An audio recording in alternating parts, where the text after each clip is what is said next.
I want to reaffirm a very simple message for all EU citizens in Scotland, and it's this one. Scotland welcomes you. We value the contribution you make to our economy, our culture and our society. And because of that, we want you to stay here in Scotland. Above all else though, we want you to remember this. People in Scotland are proud that you have done us the honour of coming to Scotland. Scotland is your home. You will always be welcome here, and the Scottish Government will do everything in our power to help you to stay.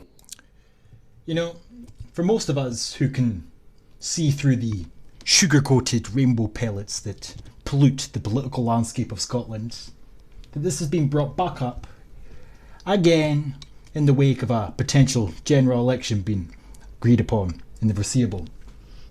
And even if the election doesn't come to anything, it's good to get the pandering in early for good measure. And what better way to get things started than by showcasing your rehearsed, done-to-death reassurances, bull cut and all, to beat the dead horse of reassurances relating to long since past uncertainties that EU nationals once had regarding their residency rights post-Brexit.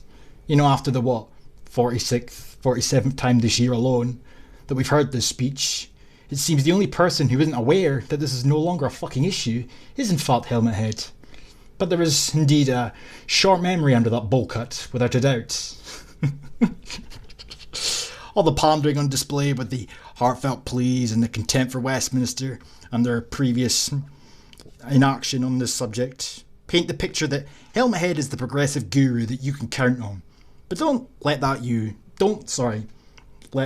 distract you from the fact that Helmet Head, in the run-up to the 2014 referendum, sang from a very different hymn sheet entirely. She warned European nationals that they could lose their right to stay in the event of Scotland voting for independence. Sturgeon suggested that 160,000 non-British citizens from other EU member states now resident in Scottish cities and towns could be stripped of their residency rights if Scotland was outside Europe. The Helmet Head said yesterday that cities such as Glasgow, which has a large population of foreign nationals, would be harmed by the loss of automatic residency rights, saying, "We have set down a robust and common sense position. There are 160,000 EU nationals from other states living in Scotland, including some in the Commonwealth, Games City of Glasgow. If Scotland was outside Europe, they would lose the right to stay here." However, Helmet Head was accused by Labour of scaremongering to avoid answering questions and explaining the Nationals' position on the EU in the run-up to the independence referendum. And of course, it paints a very different picture to the one that's now on display and has been for the 46 different occasions that Helmet Head has repeated the same speech. It really is amazing what a new hairdo and some repetitive pandering can do to gloss over rank hypocrisy. And of course, in the papers tomorrow, expect to see this plastered on the front page. Helmet Head to demand Indie Ref 2020 at major Yes rally. Helmet Head is to speak at a Yes event for the first time as First Minister, as the National is to hold a big pro-independence event to kick off the 2020 campaign. Now, of course, if they had just allowed Brexit to happen, if they just voted for Theresa May's shitey withdrawal agreement, they would have had the legal grounds to call upon the referendum, that they would have had the right to do so in that regard, because they would have had a mandate. Don't let that distract you from the fact that everything they have done for 3 years has been not only completely anti-democratic, but completely contradictory in nature, because they have every step of the way thwarted and fucked up and scuppered the process relating to Brexit. But in doing so, they have destroyed all prospects of meeting the criteria within their mandate. Now they're trying to fleece the system by trying to conjure up some referendum bill in the hope that Boris Johnson, or whoever the Prime Minister is at the time of requesting permission, will grant them said permission for them to have a referendum for fuck all, based on nothing, with no criteria to be met. Nothing at all. A buckshy referendum for the up to the people of the four nations to make decisions for themselves in these matters. And if the Scottish people want a referendum, it's for them to decide. If they want to opt for a different future, it's for them. In Wales, that would be the position that we would take. If there was a majority in Wales in favour of a referendum, then people in Wales should be entitled to a referendum. But it's for them to decide and not for me. And it's for people in Scotland to have that debate and that argument. Of course, the people of Scotland did have a choice over their future back in 2014, and it was touted as a once-in-a-lifetime referendum. Despite the lies that make up around 65% of the present-day narrative that thin-lipped peddles, wanting to remain in the European Union was not a contributing factor in the vote going the way that it did.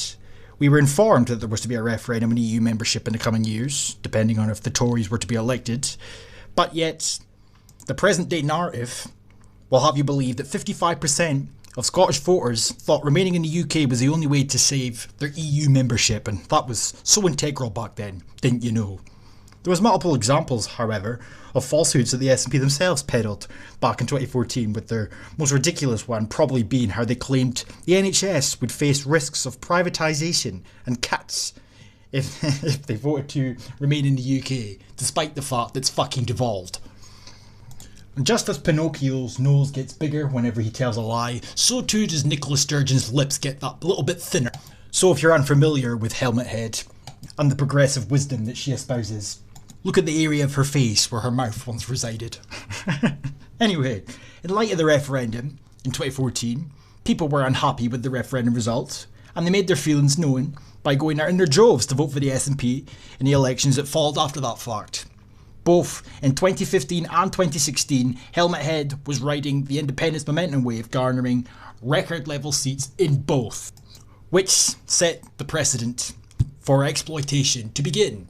In the week before the EU referendum of 2016, Helmet Head came out explicitly to tell her newly found support, that newly found support that had managed to break previous records, as previously stated, and she came out and she said independent supporters needed to vote to remain, directing the surge in support, knowing full well they were mainly indie ref supporters, telling them to vote to remain, telling them that the premise for independence does not arise if the UK voted to leave the EU. So naturally, the inevitable came to fruition, and Scotland supposedly voted 62% to remain in the EU. But we never hear anything whatsoever about how that result came to pass. Instead, it's all about how independence supporters are all in favour of the EU. All of a sudden, history became rewritten to suit her fucking narrative. The 2014 referendum was lost due to promises made to Scots voters, telling them that the only way to ensure protection to their EU membership was to vote to remain. The 55% all being EU loyalists is the claim now made. And their loyalty prevailed apparently in the EU referendum, with 62% voting to remain. It's just fucking bullshit, but it still set the precedent and the catalyst for their campaign to date. See, in the wake of the 2016 election, where they gained a mass majority of votes, the mandate that they obtained in the 2016 election stated that if circumstantial changes occurred, such as being dragged out of the European Union against our will, quote for quote, then Scotland should have a right to an independence referendum.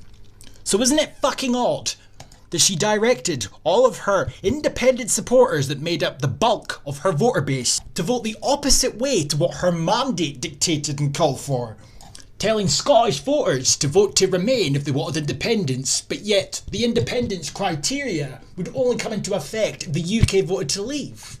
Very strange, is it not?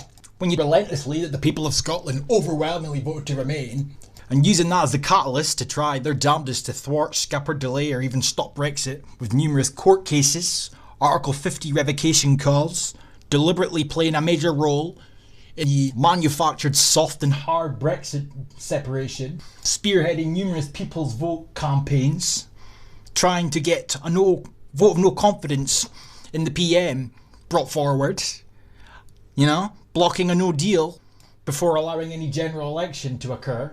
It doesn't take a genius to figure out where their priorities lie. There are open secrets of opposing Brexit regardless of the costs. Brings about the biggest contradiction of all. That is, of course, their claims of wanting independence. Their claims of Scotland having a right to determine its own future. Scotland should have a choice. Their mandate slips further and further away. Each and every time another obstacle is put in the way of Brexit occurring. Stopping Brexit means they don't have a mandate for independence anymore. But of course, it was never about independence, albeit some for some strange reason, seem to be duped into thinking that it is and always has been. If the UK as a whole had voted to remain in 2016, we wouldn't be having this conversation, and for long and weary, the SNP themselves weren't having this conversation. It's only been in recent times that independence has started to get mentioned again. But they have no fucking mandate. It is an outcome that I must remind everyone goes directly against the wishes of the majority of people in Scotland, 62% of whom voted to remain. You love touting that 62%, don't you, helmet head? But again, I just spent the best part of 5 minutes pulling apart that shitey little narrative that they've conjured up. And far from a smooth and orderly Brexit, the UK's process of departure has been fraught, chaotic and hamstrung, in part thanks to the SNP, but of course we won't mention that here. I'm clear that for reasons that will be obvious when I turn to the impact of the deal, that the extension now secured should not just be enough to scrutinise a bad bill, it should be in my view long enough to allow a general election or a referendum, or perhaps more realistically, the former leading to the latter. And of course, that referendum in question that you are all desperate to ensure occurs will have the question exempt of a no deal possibility, and in its place remain, because for some strange reason you think that that deserves a place on the ballot paper. And despite warm words, it is highly possible that with this deal, a catastrophic no deal outcome has only been postponed until December next year. It's a classic case of the SNP shooting themselves in the foot to a degree, as they've all ramped up the hysteria in regards to a no deal outcome, and of course in doing so has left the door wide open to poke holes in their claims of an independent Scotland. Because naturally, a no-deal Brexit scenario would see the exact same outcome and scenario for an independent Scotland, as an independent Scotland would be out of the UK and the EU. And for all the claims of being fast travel back in, that's a bunch of BS as well. Nobody has ever come out to say that that would be the case, and any conversations that they may claim they've had behind the scenes are just that, claims. However, if legislation does proceed, that's why putting this issue back into the hands of the electorate will be the best way forward. They point blank refuse to put it back to the people or give the people an opportunity to vote in any upcoming elections until no deal is removed from the equation, until an extension is ensured. The people of Wales voted narrowly to leave the EU, while the people of Scotland voted overwhelmingly to remain. They always have to add in the overwhelming to their claims. And of course, why did that result go the way that it did? Why did 62% of Scotland vote to remain? Don't sit there and make out it was all a bunch of EU loyalists. But nobody in Scotland or Wales voted for a hard Brexit. Well, in actual fact, they did. It was made crystal clear before the referendum that we would be leaving the single market and the customs union. Nobody voted to be made poorer. That's just not true. They voted for Brexit. They voted to leave the European Union. Therefore, if that by default makes us poorer, then yes, they did vote to be poorer. And nobody voted to have the core principles of devolution trampled all over in a mad stampede to get out of the EU come what may. The people voted to leave the European Union, you thin-lit fuck.